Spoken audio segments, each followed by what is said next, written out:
Hi, internet viewers. My name is Charles Perry. I'm broadcasting here from the Mysterious Bookshop, and very pleased to welcome Scott Shepard, author of the brand new book out in stores today, The Last Commandment. Scott will be discussing the book this evening with Brian Freeman, whose new Jason Bourne novel, The Bourne Treachery, will be out later this month. You can pre-order that from our store. And you can also pre-order signed copies of The Last Commandment, which will be arriving in the next week or so, whenever Scott is done signing them.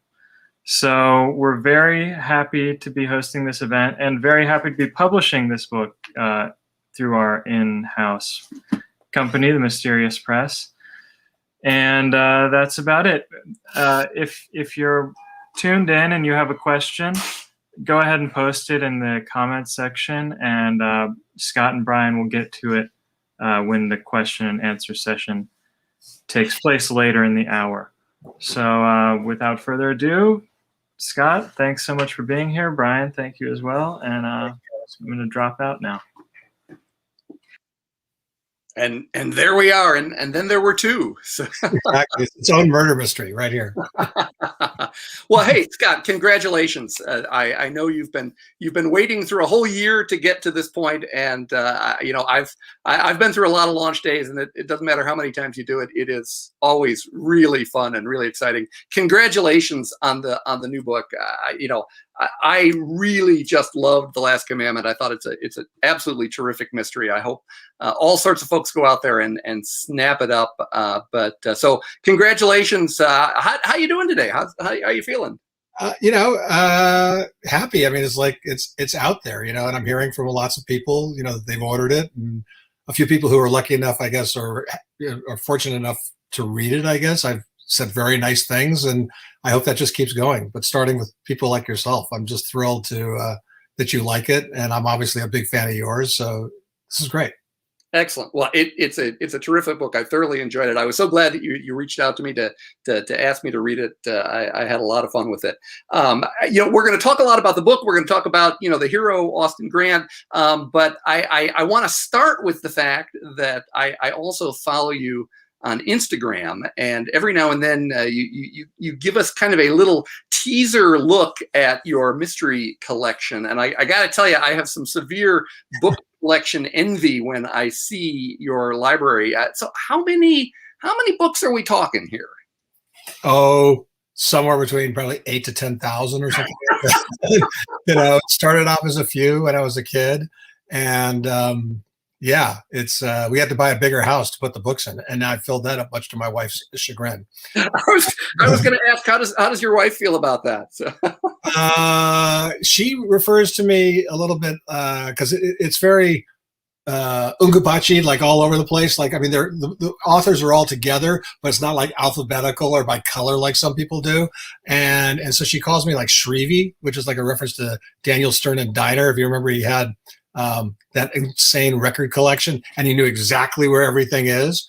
And what I wanted to do, just is because I'm such a big, so here's my book, and then here are all your books that I have, right? I did note those titles in the background there, yes. Yes, and I'm obviously a big fan. I was just telling you, the first one, I made the mistake of giving my first edition of Immoral, your first book, to somebody, and at least I know where it is, and I'm going to have to go beat down the door to get it back, because the first edition should stay here. And there's a couple more. So, I mean, to me, this is my first mystery novel. I wrote a couple about 4 or 5 years ago in different genres, but this is what I've always loved.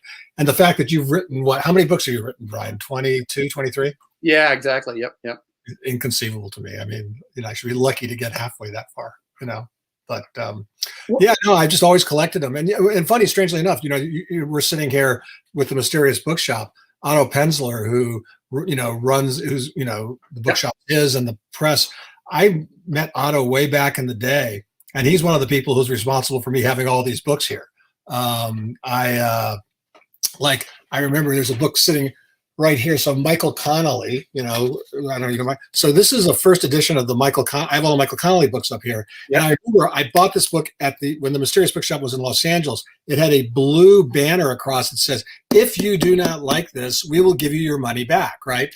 And I obviously liked it and collected them. And you can see there's the date. It's like, oops, it's like there. It's like 1992 from Michael, and now I have all of those. And that was back when Michael was really trying to put the whole name out there. I think it's now just a little seagull when he signs the books. yeah. It was like he was so happy to be away from probably doing the newspaper reporting that he ended up sort of doing that.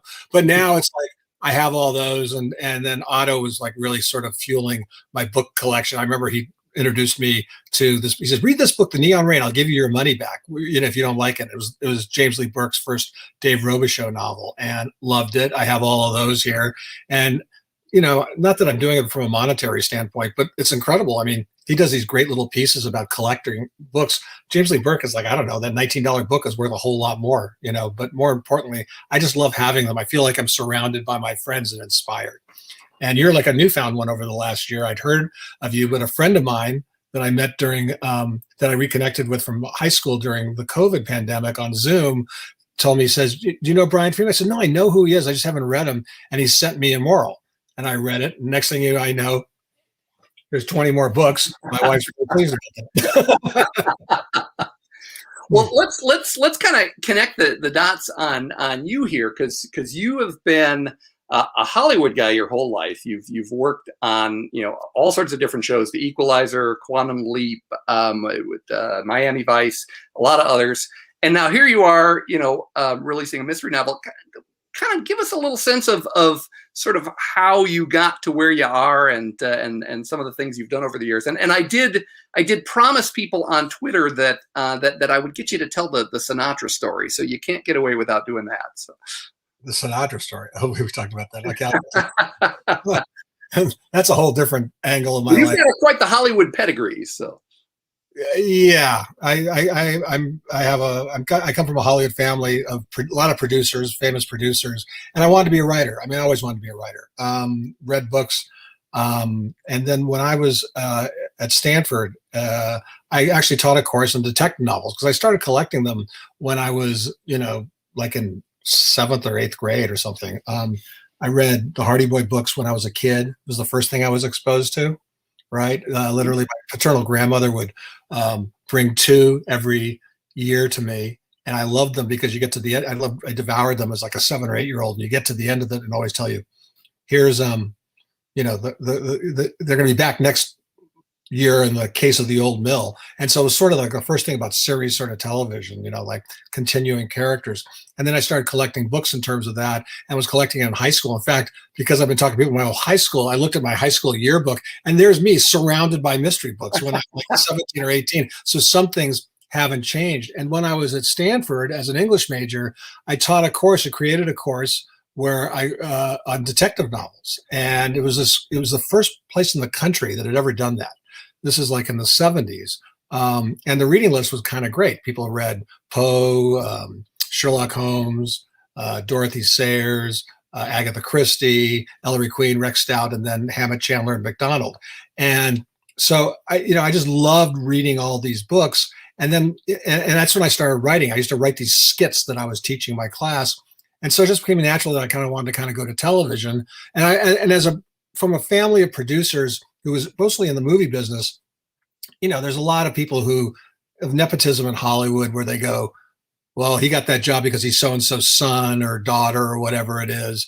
And what are producers? I mean, I've been a producer of television for 30, 40 years. It's hard to explain what that is. I didn't know growing up that my father, what that meant to be a producer, but I figured as a writer, yeah, maybe I got in the door to get somebody to read a script after we'd read a bunch of them. But I figured as a writer, I could only hide behind maybe that first introduction. As a writer, I'd be accepted for who I was. So I didn't even talk about my family for a long time. I mean, now 100 plus television scripts, 25 shows later. It's a very interesting, it's a bizarre history that I have, and I'm, proud of my family and everything. And I'll talk about that. But that was the first start of it. But like I say, I had this love of mysteries and detective novels. Worked on shows, like you say, like The Equalizer, Quantum, Miami Vice, Outer Limits, a bunch of shows, more recently did Designated Survivor, The Dead Zone, and Haven. Now, Dead Zone and Haven are Stephen King books. Obviously, everyone knows the Dead Zone, famous movie. I did the end of that show. We're actually in the process of trying to reboot it 15 years later, like pick it up down the line. And Haven was based on a book that he wrote called The Colorado Kid, that was published by Hard Case Crime, which you've seen those books, right? And we, something he wrote pretty quickly, and we created a series that was on for 6-7 years because of that. So as a result, I'd had some success kind of tiptoeing around adapting a famous writer's work, and started, because we were developing stuff, met a couple others, Harlan Coben being one, right? Harlan had an idea. We met a bunch of years ago. He was a fellow huge Bruce Springsteen fan. We met in New Jersey. We developed something, got sold a pilot script. It didn't go, like most things in Hollywood didn't. But one of the things I did then, I literally wrote an outline for the pilot of it in prose. And instead of being like a 5-page outline, I wrote like a 45-page outline, like in prose. And people purposely making people think it was like a Harlan Coben novel. They thought Harlan had written it. And I really liked it. And I met other writers, along the way, and sort of got this idea that, hey, you know what? You've always wanted to write novels. You should do this. And I wrote a couple about 5 years ago that came out, did okay. Not in the mystery realm, but at least it sort of got me started. And the first one was a horror noir novel. The second's an apocalyptic Western. But this idea for The Last Commandment was the first kind of pure sort of mystery thriller with kind of cool characters I really cared about that could be start of a series. I've had it in my head for 30 years. I thought of it as a movie. And so that's and so now here I am. And now it's suddenly, after this is an idea that's been in my head for 30 years, and it's out today, which is like, how bizarre is that? Well, you've obviously, spent your career doing, screenwriting. How did you find, what was easier and what was harder about writing a novel, and particularly a mystery novel, versus the work that you do on the screen side? I think the simplest thing, and I've said this to not all my life, certainly I've been doing novels. I've said that if I was going to write an autobiography about television, it would be, it's not a radio show, right? Because you can see it. As soon as I started writing novels, I realized, oh, wait, it is a radio show. And that became something really interesting, that you really had to set the stage, the place, and you really got to just roll up your sleeves and write. So that was something that I really, felt like in television, you're half the time it's up on the screen. So you don't have to, you can shortchange that. So that was the first thing. And then the other biggest thing I've kind of realized is that in television, you kind of, because it's a collaborative process, you have to work with so many people. You can't just sort of make it up as you go along. People every step of the way need to know what you're doing. Whereas in books, I've been able to, and maybe it's because I've had a fairly strong structure sense from reading tons of mystery novels, and then running writers' rooms and doing genre mystery kind of shows, that literally I don't feel like I need to know every step when I'm writing a book. In fact, I've been doing them without outlines. I kind of make it up as I kind of go along, but kind of depend on that sense I have of structure, thinking structure is freedom. Yeah. I always, because I've written a lot of books, and I've never tried my hand at a screenplay, and I thought about it. I always kind of focus on the different senses, because when I'm writing a book, I'm thinking in terms of 5 or 6 senses in terms of working with the reader, and I'm dealing with all of their physical sensations as well as their emotions and their memories and things like that. Whereas with with movies and TV, you've really only got 2 senses, what people see and what people hear, but you can do that at an extraordinarily vivid level. So it's an interesting, different dynamic in terms of how you're actually interacting with the reader or the viewer. But the other thing is your sense. I mean, from all, certainly the Stride books all taking place, a lot in Duluth, though I know you also went to, Nevada in those. But your sense of place, especially where you live, is so great. Great. I know people talk about like the "you are there" sort of aspects of your book. I feel like if you decide to turn your hand at, not that you have time because you write so many books, a year, is if you decide to do television or movies, I think you'd be a natural at it, because I think you're so visual. I feel like whatever I read, I'm there, which is, and it's very specific and cold a lot of the time. Yeah. One of my recent books was a standalone called Infinite, and I'd actually my original concept for Infinite was to do it as a TV screenplay, a pilot, and then I sort of got sucked back into my comfortable novel world, and I did it as a novel. But then Universal started they jumped in within a couple of weeks to snap up the rights to Infinite, and I think it was that a lot of the visual power that I'd seen in trying to think about it as a screenplay then poured into the novel as well. Well, I love that book. I mean, that book's kind of got like it's a little bit, slight, we in Hollywood a lot, we refer to like, hey, it's a little bit like this, a little bit like that. I'll never forget Harlan when we were pitching our project.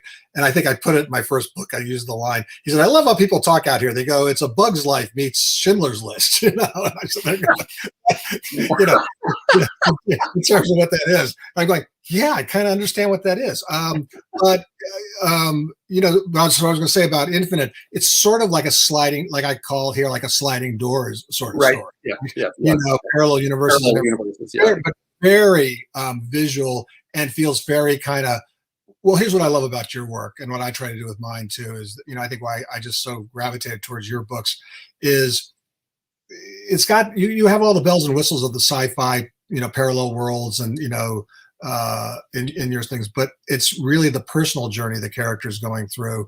That's what's really interesting to me. And the rest is just kind of window dressing. Yeah, exactly. Well, I know when I was reading The Last Commandment, particularly in the early going, I saw you were using a lot of short sentences, short paragraphs. It was very visual. It was kind of felt like quick hits with the reader. And I was wondering if that was sort of the screenplay influence kind of folding into the book.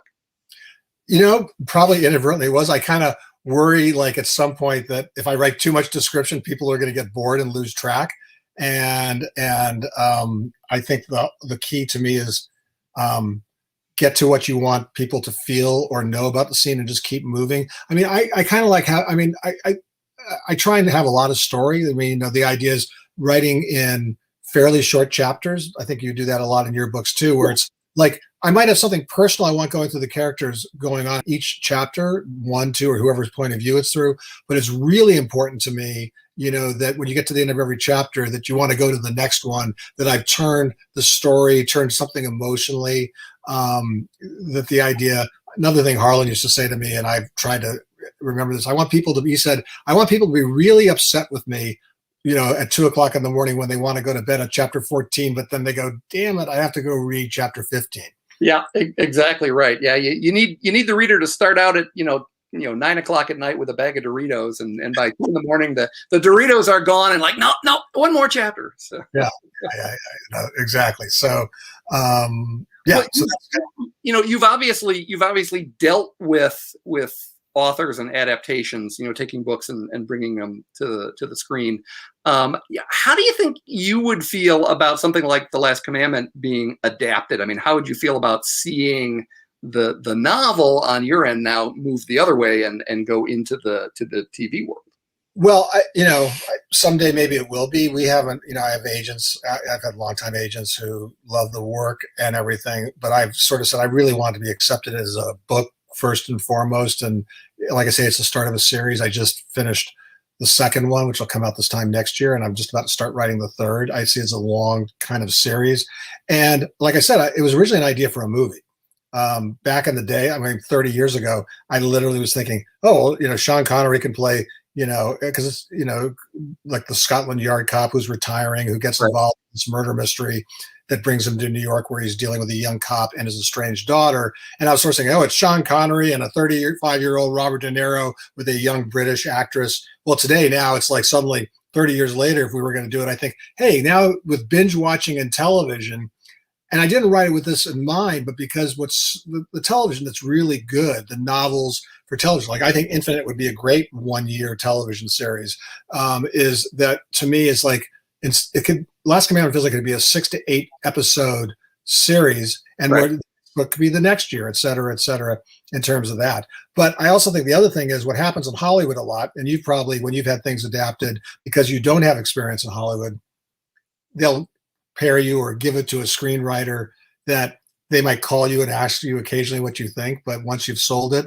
unless you really want to do that, you end up sort of living with what they end up doing. Right. There are the stories where we've seen where they've turned the main character from a guy to a woman, or to, or added other characters, and you got to live with that. I've also sort of felt, because I've run a bunch of shows, that if and when we do that, it's going to be hard for somebody to come and sort of say, well, we're going to put this with somebody who can then adapt it and put it on the television screen. I'm going, wait a sec, I've done this for 30, 40 years. Right. I don't know how to do that. So I'd hope to, if we ever do it, I definitely would probably be more involved, if not doing it myself. Sure. But, I really do kind of like this whole writing the novel life. It's, it's pretty good, isn't it? Yeah. Yeah. You get to, I get to travel from my bedroom 10 feet down the hallway into my office. It's kind of a nice thing. I like that. It is exactly. Well, let's talk about the book itself, and talk about Austin Grant, and talk about what you're doing in the book. I was curious in reading it. You're a California guy. What drew you to the London setting, and why a hero who's a Scotland Yard detective, which is Austin Grant? Well, a couple of things. I think, again, because, sort of where does an idea start? And then once I'm one of these writers who, if I come up with an idea today, I'm probably not going to start writing it tomorrow. It's sort of bruised in my head and I think about it. And because it started as like a movie idea, because, what the book is about in the 1 minute, elevator pitch or whatever, I came up with this idea about I had this idea about a Scotland Yard cop who's about to retire. It takes place 3 weeks before the end of the year, around Christmas and New Year's, which figure very much in the plot about the time of year. And he's sort of already grieving. He lost his beloved wife to cancer a year before. He's estranged from his daughter, who he hasn't talked to since then, for reasons you'll find out later in the book. And he's just ready. He's just had it. He's done. But when he was going out, the idea was that suddenly he's hit with a series of murders, and the book opens with the third. There have been two previous, and very quickly in the prologue, in the first 15 pages, right, they figure out these murders are happening according to the 10 commandments, and he thinks, and the fourth commandment is thou shalt not work on the Sabbath. So he says, who works on Sunday? Oh, it's priests. So he shuts down every church in London, and nothing happens. So he thinks he's wrong, and then he gets a call in the middle of the night from a young cop in New York who's standing in St. Patrick's Cathedral with a dead priest who's been hung with the Roman numeral 4. So suddenly he is now, going to go work with this cop in New York. And along the way, he ends up reconnecting with his daughter, who's a journalist there. And so it's the three of them really dealing with this story that starts in New York and works its way back to London.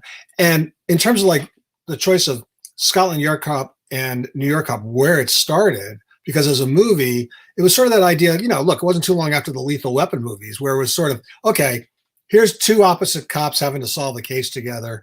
And one's the British cop who's never fired a gun, and put him in, where's he a fish out of water? Well, if you're a London Scotland Yard guy, putting you on the mean streets in New York would seem to be a good fish out of water thing. And then at some point, the idea was I would take the New York cop and put him to London, where he could go around and shoot up, British tea parties and try and upset the Queen.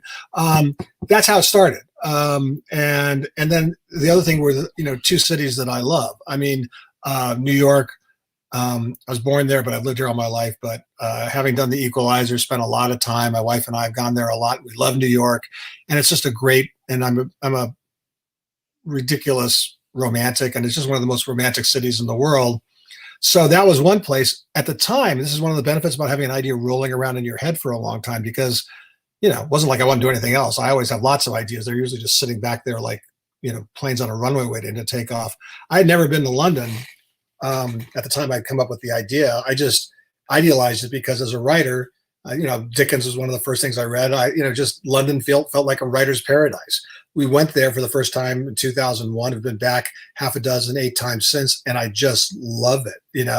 And to me, for a writer, even though I live in sunny California, there's something about just the mood, the dampness, the fog. The first thing I did with my wife the first time we went to London was I said, I want to go on one of these Jack the Ripper walking tours. And she's gone, yes. Oh yeah, absolutely. Right. And she's going really? I said, yeah. So we went on a Sunday night, and we thought there were 250 people there. You They're know, great. Yeah. it was great. It was just really, I mean, like the first two things I wanted to do was like go on the Jack the Ripper tour, and I wanted to go to the Abbey Road and go to the top of the Apple building to see where the Beatles like did their concert, but there was all that pop culture stuff, but writing wise. So by the time I started to write the book, I had done enough in London that they became two big characters in the book, New York and London. And it sort of informed the cops. And the last thing that happened is what started off as a very kind of oil and water relationship in my head about these two cops, where they kind of, basically didn't get along and would be the normal play. They really, as you know, having read the book, they have mutual respect from each other. They just do things differently.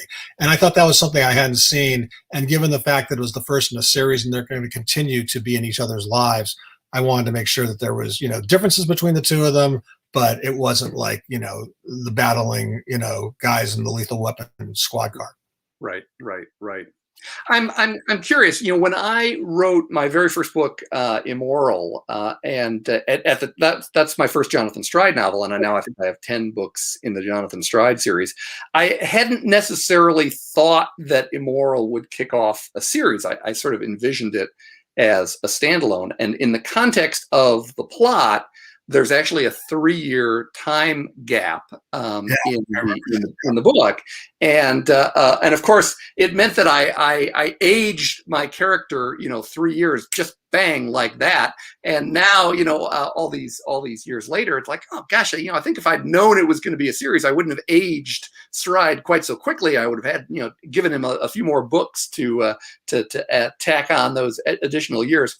So I was curious about your decision that you've got, a detective in Austin Grant here who is older, who's on the verge of retirement. I was just curious about your thought process in launching a series with a detective who seems to be sort of, in the twilight of his career, as opposed to, sort of a young or a middle-aged cop who's just, getting started. Well, whereas he is the center of the books, and certainly the first book. I mean, equally important. I think by the time you get to the end of the first book, and certainly when you start reading the second and third, it's really like a three-hander to me. I mean, Frankel and Rachel are really as important, and to me. And what happens is, and there's ways I've figured out how to continue it for a long time. So let's say I was lucky enough to write 20 of these. I could age them from 60 to 80, and I could age Rachel and Frankel from their early 30s to their 50s.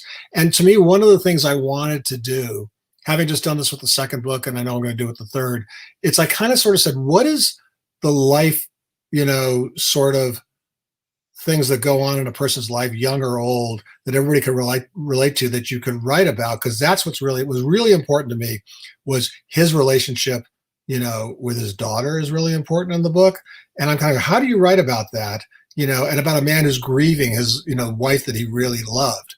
But I said, you can tell that story by at the same time is having this maniac going around on 2 continents, like literally, killing people in a really kind of fun puzzle. But at the end of the way, we strip it away. It's really about where he's at. And I figure I had both worlds sort of conquered, in the sense that I'm dealing with 2 different generations. And then my idea is going down the line, everything that you love, good, bad, and not indifferent, just good and bad in your life that you go through, whether you're older or younger, I could explore as these characters grow older. I mean, so you wrote the first Stride book. I've read, like I said, I turned on to your books last year. So I've read maybe like 12 or 13 books. I've read 6 of the Stride books.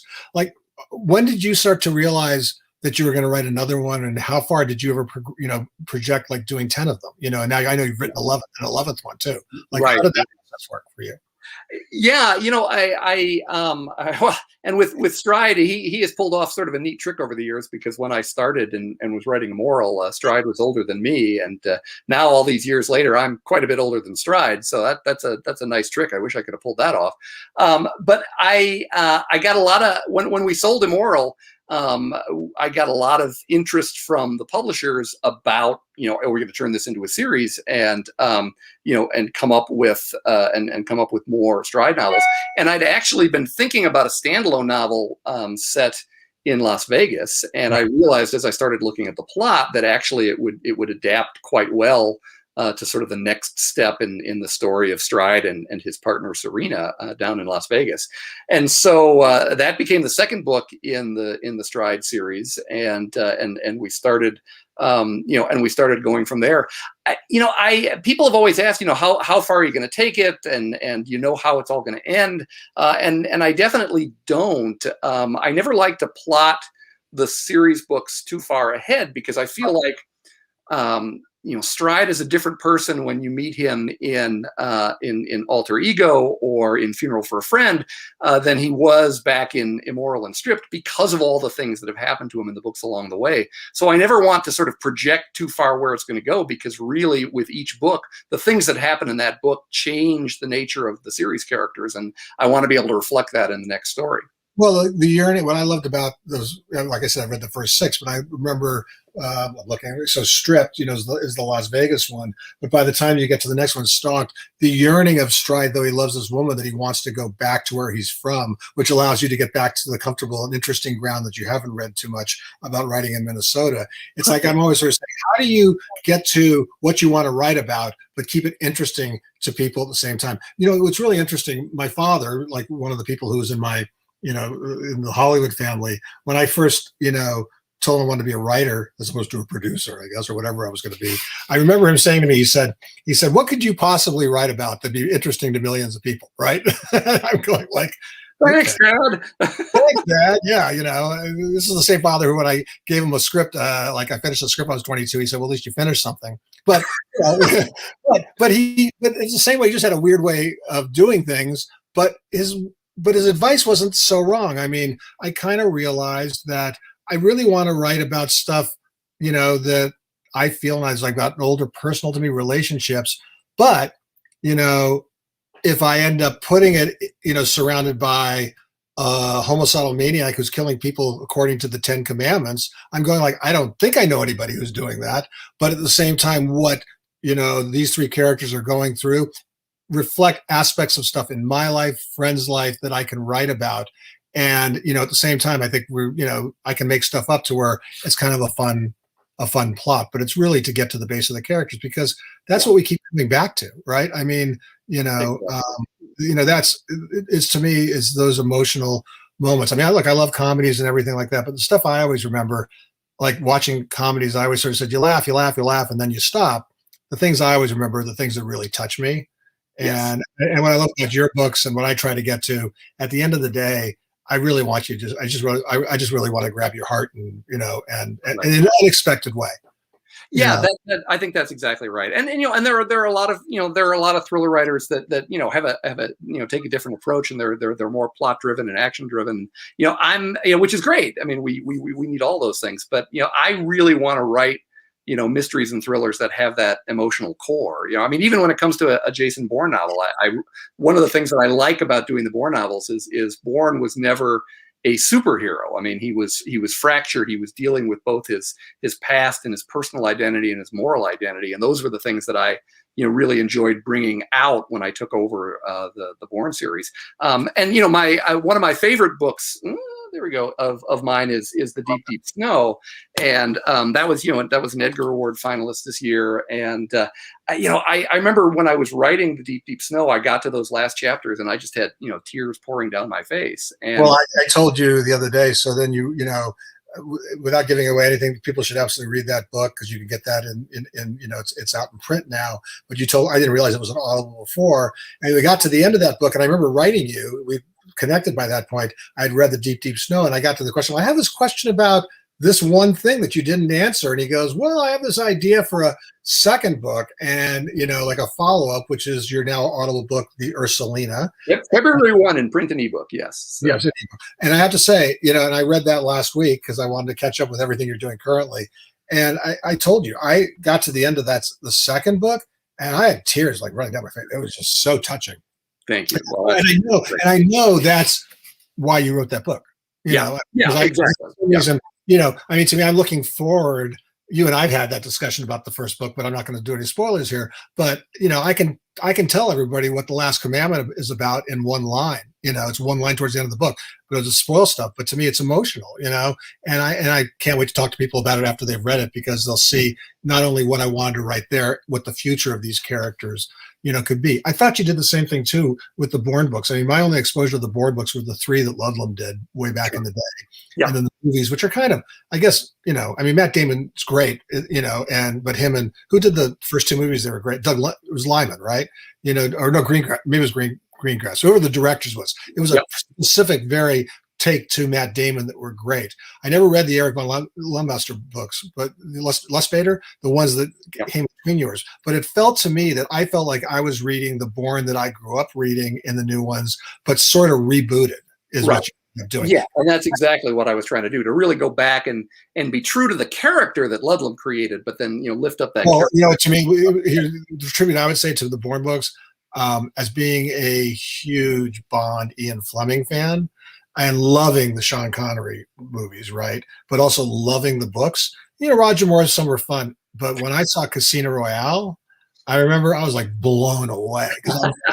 This was the James Bond that I grew up reading, and he's really James Bond. And I felt like reading the Bourne Evolution, which was the previous one, right? And this one, I feel like this is the Bourne that Ludlum was writing about, but just for the new millennium. And just to clarify, this was not the David Niven Casino Royale, right?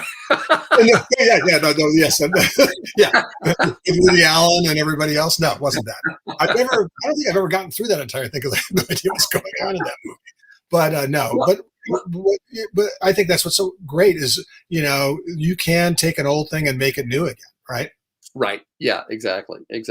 Well, we've talked about emotion and characters, but I love the overlay of the murders in here and the connection to the 10 Commandments. I kind of had I was getting a vibe of the old Lawrence Sanders novels about all the deadly sins, and I think that kind of dates us with those. But what drove your thinking about kind of using that as a hook for for the murders and the mystery? It's funny that you mentioned those books, because I think that's where it sort of came from. The people, I don't know, people remember those books. You do, and I do. First Deadly Sin, which is a great thriller. If you can find it, you should read it. It's one of the first great serial killer books. And they made a movie with Frank Sinatra. That's not the Sinatra story you're talking about, but Sinatra, weird casting. But then and that's a book about a guy who's killing, according to the 7 deadly sins, right? And which was sort of what 7 became. And then he did write 2 or 3 books. One was called like the 10th Commandment. Another was called the 8th Commandment. And they were standalone books, had nothing to do with anything else. But they kind of thematically dealt with whatever that commandment was. If it was the 8th commandment, it was about robbery and stealing. And I think that's when the idea came into my head about, hey, here's like a version of puzzles that you can end up doing to the commandments. I think, I remember when Otto first bought the book, he said it wasn't really like the first person ever, and I wasn't the first person ever to do the 10 Commandments as pushing through something. Ellery Queen did a book called 10 Days Wonder in the 50s. But so to me, it's like they're not that, but I loved it as a motor and in a sort of Da Vinci Code sort of way that you lay clues. And because you kind of, what I want you to do, if you don't remember the 10 Commandments, I didn't remember all of them, but I had the list here, and I would get to like, okay, so like I've told you, like I knew the book's first page was good. I always knew the first scene of the book from the time of the movie was about a like washed up Sex Pistols kind of rock and roller who played for a band called the Blasphemers, who's killed. So it's "Thou shalt not take the Lord's name in vain," the Blasphemers, loosely interpreted. And I came up with the 4th. When I got to the book in terms of writing it, and until I started writing it, I never knew what to do. The 5th one was whatever the 5th commandment, honoring thy mother and thy father. I'm going, okay, what are you going to do with that? And I'm going like, what ended up transpiring was something I just sort of figured out. It became an engine that I said, if I can be creative and clever with it and keep the puzzle working, then I can get to what's really important to me, which is Grant, Rachel, and. Yeah, exactly. Well, you clearly know a lot of mystery writers. You've been a mystery fan your whole life. You've got a huge collection. who would you compare yourself to? I mean, are there particular authors that, if readers are big fans, that of those authors, they'd kind of feel like they've dropped down right at home in The Last Commandment? Um, I mean, right. Well, a year ago, I wouldn't have mentioned you, but because I hadn't read your books, but I think people like your books. I think that's one of the reasons you and I hit it off. I think Yeah. we write similar things like that. The early, Alex Cross books, the James, to me, the first few, Along Came a Spider and Kiss Yeah. the Girl, which I loved those books because I really hadn't seen a character like Alex Cross and his family. If you like those books, I think you would, like, The Last Commandment. And then I'm not as procedurally as, say, Michael Connelly is with, the Bosch books, but in terms of the journey he's taken Harry Bosch on for the last 20, 30 years, with his daughter, with his ex-wife, with the wife he loved, I feel like, to me, if you like that combination of those kind of books, those are the people that I really, love. And then the other part of it is what's really important to me, and it's so much in this first book and everything I've ever kind of written, being a huge Springsteen fan, my favorite line, what I've always written about is, like, in Adam Raised a Cane, he says, we're born into this life paying for the sins of someone else's past. And, Ross MacDonald was a huge influence on me when I first started reading those books. And all the great mystery writers, I feel like the sins of our fathers and what goes around comes around. Any of those books, I mean, Dennis Lehane, I loved those, the first series of the Angie Patrick, those books, because, those stories generally went into their past, or characters in the neighborhood of Dorchester that were pain and went into their past. But ultimately it was about the two of them. And that's for instance, like Gone Baby Gone's a pretty good adaptation of the Ben Affleck movie he directed of that book. But here's the great thing about reading that. Gone Baby Gone is the third book, I think, in that series of 5, or maybe it's the fourth book, I think.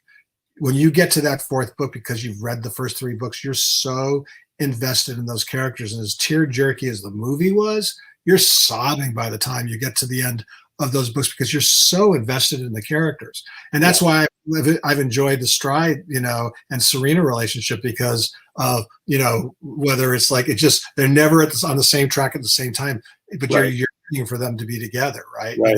And it doesn't work out. It's funny that you mentioned Springsteen too, because it suddenly occurred to me, and I hadn't thought about this in years, but I actually wanted to use a Springsteen lyric as the epigraph for Immoral, and then of course I would have had to have paid him all of my profits on the book in order to get that to happen. But I think it was a line from Atlantic City. Everything dies, baby, that's a fact, but maybe everything that dies someday comes back. And exactly. It was just the perfect epigraph for. Well, he's one of the reasons that I became a writer. I mean, it's like I saw him when I was in high school at the Roxy, prior to Born to Run, and I just thought, this guy is this unbelievable poet, that I just loved his storytelling, and everything like that. And so to me, I felt the same way. In this book, Springsteen's actually in The Last Commandment, and he's actually in the second one because Frankel's a crazed Springsteen fan like me. But, the tricks I've done a couple of things. One is that in my first book, the noir book, is called Descending Sun, which fits on so many levels. But what it's really comes from is Because the Night, his song, which is Take Me Now as the Sun Descends. So I called it Descending Sun, SON, and it's sort of like my tribute. And then the other thing is, I think one of the other things is, don't you dedicate every one of your books to your wife? I think you do. I do, yes, indeed. She gets the first 2 words in every book. So yeah, so my wife's the same way. But what I said is, so in Descending Sun, is my wife Holly, is I put the acknowledgments in the back of the book, and my agent said, you didn't mention Bruce, like as an acknowledgement. I go, did you read the dedication? And it says to Holly, it says she's the one, right? And the first 3, I got to figure out one for the fourth one. Everyone's to Holly with a kind of like mutilated Springsteen lyric. Well, and I love how often we in the mystery thriller community turn to lyrics for the titles of our books. I mean, you've got Descending Sun. Kent Kruger had The Devil's Bed from the Eagles. I've got my last book, Funeral for a Friend, was taken from the Elton John song. Is the next one Love's Lies Bleeding or not? Yeah. I did think about doing that. Yeah. Yeah. That's pretty great. Music's an important thing to me. Yeah, and your music. Yeah, I think we have the same music library. It seems like. Well, we're on launch day, which is always exciting, and you're going to have all sorts of emails rolling in from readers about the book, which is absolutely one of the greatest feelings that you can have as a writer. One thing I always laugh about, though, is that it happens every single launch day. That usually by the middle of the afternoon, I start getting emails from readers saying, "Wow, love the new book. When's the next one coming out?" Right. And I'm like, it just came out today. So with that spirit in mind, what's going to be coming up next? What's next for you? What's next for Austin Grant? So there's a sequel called Till Death that takes place 6 months after the end of The Last Commandment, with all 3 characters. And I can't really tell you much about it because it sort of gives away stuff that's in the first book. But it kind of continues. It's a standalone mystery that deals with a certain turning point 6 months after Grant has moved on from Scotland Yard. One of the things Otto and I have to think about is, like, we can't no longer call it a Scotland Yard, Austin Grant Scotland Yard novel. I mean, we could go onto the back flap and say a Austin Grant formerly of Scotland Yard. So I've delivered that, and he's been great to work with, going through that, and it's now in the pipeline, I think, to come out the same time next summer. And I'm just digging in on, like, the third one. I mean, because the nice thing is I have an idea for the third one. I have something for, like, the fourth and maybe a seventh. I'll get to them, but I'll spend the good next 5-6 months pounding out the third one while we're getting people to read this one, and hopefully they're enthused about this one, and they'll read the second one, which right now is called Till Death, but we'll see if that holds for next summer. But hopefully, one of the things I really admire now, because you've written so many books, you were on it, like when you wrote your first 4 or 5. I mean, you were putting a stride book out a year, kind of around the same time, right? Yeah. And I've always felt that's one of the great things about this genre to me. It's like I'm kind of going, the fall is Michael Connelly, Harry Bosch month, and it's like in September's Lee Child, Jack Reacher month. That's what I kind of always aspired to. It's gone back since the days of reading Lou Archer and Ross McDonald. Is to get a book a year, your friends are back. This is what I always said about series television, and people always wondered why I didn't work on shows like CSI and Law and Order and those shows. Look, those are really good shows, but they were plot driven, and the characters were sort of ciphers, right? But to me, the shows I did watch, and the reason it's called series television is, and it works, and it's the same things with these books. These are friends of yours who are basically coming into your living room, right? Or into your world reading. And I know a few people have already read the second book, beta readers, and they've all said they liked it as much, if not more, than the first one. And I know why. It's because, hey, my friends, Austin, Rachel, and Frankel.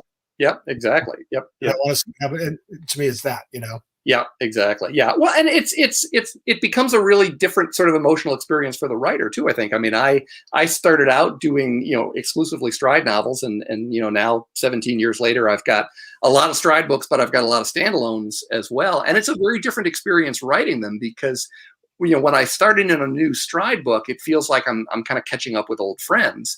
And yet with a standalone, it's sort of a different, intense emotional experience. And it's hard when I get to the end of the book, because I know I'm not going to meet those people again. And I'm kind of turning the page on relationships that have been very close to me for a long time. Well, the Bourne books, you've obviously been commissioned to do, like we talked the other day. You said you're doing a few of them, so you're writing ones behind it.